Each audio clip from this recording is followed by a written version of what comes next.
Chapter 5. New Lamps for Old. Where was Abanazar all this time? When he could not get the lamp from Aladdin, he went home to Morocco. He was very angry with Aladdin.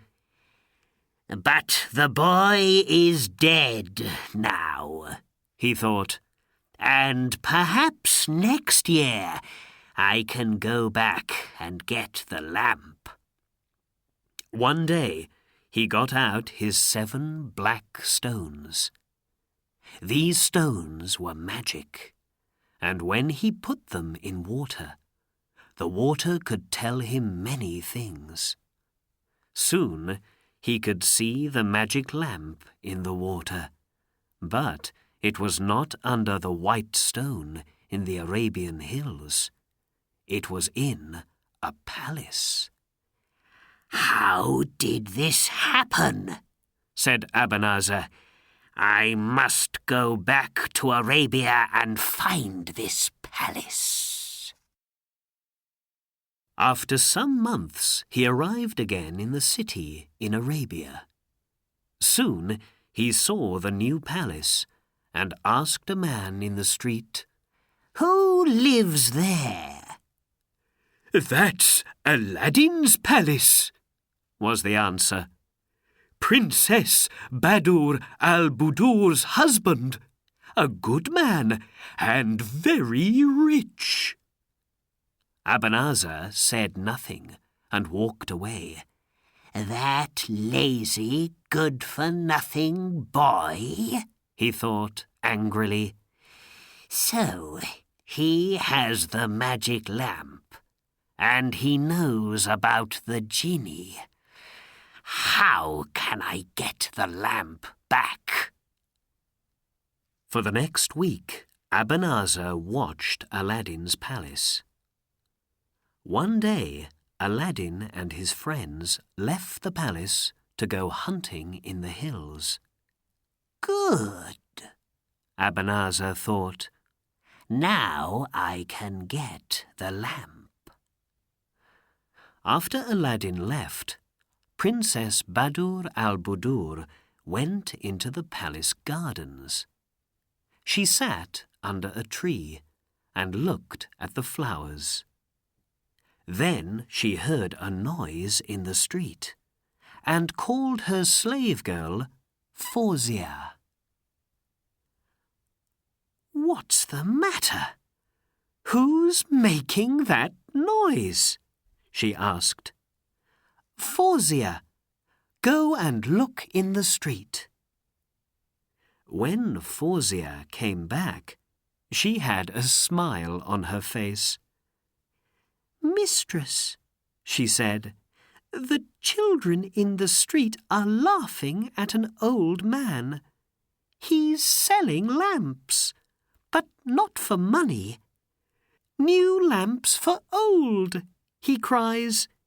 'Give me an old lamp and you can have a new lamp.' So everybody's getting new lamps." Badur al-Budur laughed. "Do we have an old lamp for him?" "Yes, my husband's old lamp. Go and get it." The princess knew nothing about the lamp or its magic. Fawzia went into the palace and came back with Aladdin's lamp. "Here it is, mistress," she said. "Go and give it to the old man," the princess laughed.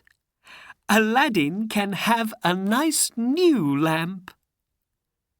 Fawzia went out into the street with the lamp.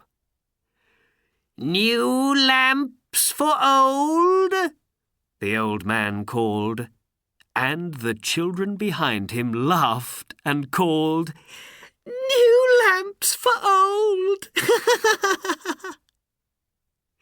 The old man, it was Abanazar, of course, saw the lamp in Fawzia's hands and knew it at once, because of the picture in the water of his magic stones. He took the old lamp, gave a new lamp to Fawzia, and then quickly walked away. He walked out of the city into the hills. Then he took out the lamp and rubbed it. Whoosh! At once the genie of the lamp came to him. "I am here, master," he said. "What is your wish?" "Carry Aladdin's palace, the princess, and me back to Morocco at once," Abanazar said. "The Sultan can kill Aladdin for me." To hear is to obey. In a second, Abanazar, the palace, the gardens, and the princess were in Morocco, and in front of the Sultan's palace there was now only a little red smoke.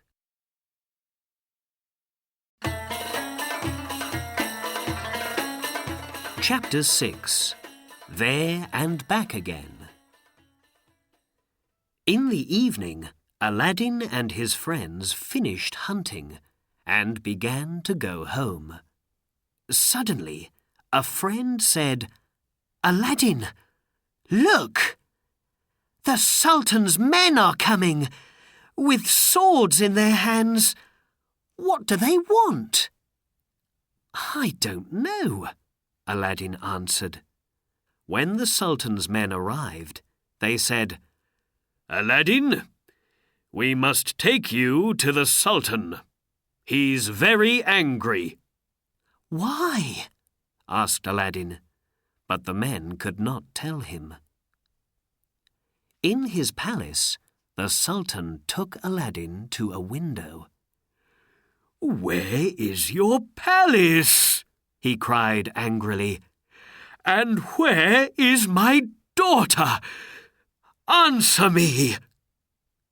Aladdin looked out of the window. There was only the ground and the sky. No palace, no gardens, nothing. He closed his eyes, opened them and looked again. And he had no answer for the Sultan. "It's black magic. I always said that," the vizier said quietly in the Sultan's ear.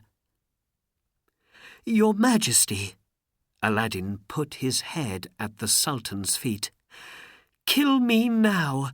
I do not want to live without Badur al-Budur." There were tears in his eyes. "Find her in 40 days, or you die," the Sultan said. "I hear and obey, Your Majesty," Aladdin answered. But without his magic lamp, what could Aladdin do? He went out from the city and looked for his wife and his palace, but of course he did not find them. After 37 days, he sat by a river and cried, "Oh, Badur al-Budur, my love, where are you? Where can I look now?" He put his hands into the water of the river, and then he saw the magician's ring on his little finger. He began to rub it. Whoosh! Out of the blue smoke came the genie of the ring. "What is your wish, master?" he asked. "Find my wife and bring her back to me," answered Aladdin. "Please." "Master, I cannot do that. The genie of the lamp took the princess away, and only the genie of the lamp can bring her back. But I can take you to her." "Take me then, quickly." "To hear is to obey." It is many, many miles from Arabia to Morocco, but Aladdin was there in a second. And there was his palace, in front of him. He went into the gardens and looked up at the windows. "Badur al-Budur!" he cried. "Are you there?" In the palace, Badur al-Budur heard him. "Is that Aladdin?" she thought. "But he is far away in Arabia." She went to the window, opened it, and looked out. "Aladdin!" she cried. "Oh, my love!" For the first time in many days, Aladdin smiled. "Come up, quickly," the princess called. "The magician is not here now." Her slave girl ran down and opened a little door into the gardens. Aladdin ran up to the princess's rooms, and in a second she was in his arms. "Oh, my love," the princess said. "A bad man carried me here, a magician. His name is Abanazar, and I am going to kill him," said Aladdin. "Tell me, does he have my old lamp?" "Yes," Badur al-Budur said. "He always carries it with him. I know about its magic now, because he told me. Oh, why did I give it away?" "Listen, my love," said Aladdin. "I'm going to give you some sleeping powder. When he comes here again, you must give him a drink and put the powder in it. When he is asleep, I can kill him. Don't be afraid. I'm going to take you home very soon. Now for some good magic." He began to rub his ring. Whoosh! "What is your wish, master?" said the genie of the ring. "Bring me some sleeping powder," said Aladdin. "To hear is to obey." In a second, the genie was back with some sleeping powder. Then Aladdin and the princess waited for Abanazar. In the evening, they heard him on the stairs. "Don't be afraid," Aladdin said quietly to his wife. "I am in the next room and can be with you in a second." He went quickly into the next room and stood behind the door. Abanazar opened the door of Badur al-Budur's room and came in. He smiled. "You are more beautiful every day, Badur al-Budur," he said. "Your husband, that good-for-nothing Aladdin, is dead now. You must marry me. You can have gold, jewels, palaces, anything. But you must be my wife." For the first time, the princess smiled at Abanazar. "Why not?" she said. "You are a rich man, and I am happy here. Yes. Let's drink to that." And she gave him a tall gold cup with the drink and the powder in it. "Let us drink from one cup, Abanazar," she said, and smiled at him. "You first, then me. In my country, new husbands and wives always do this."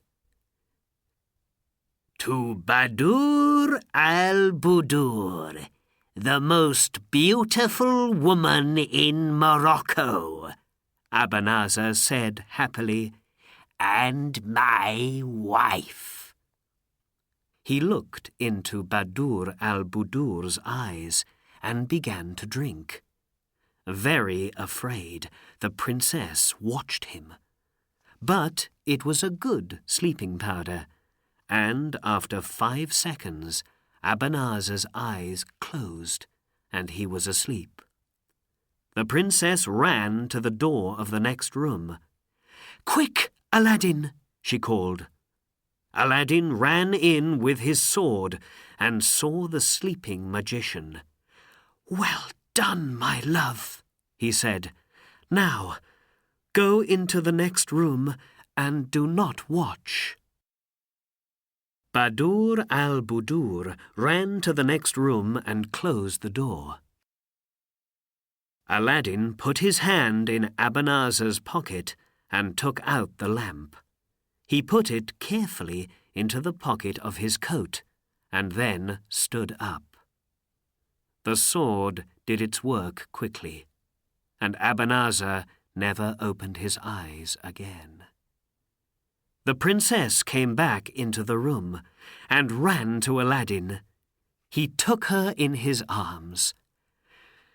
"The magician is dead," he said, "and now we can go home."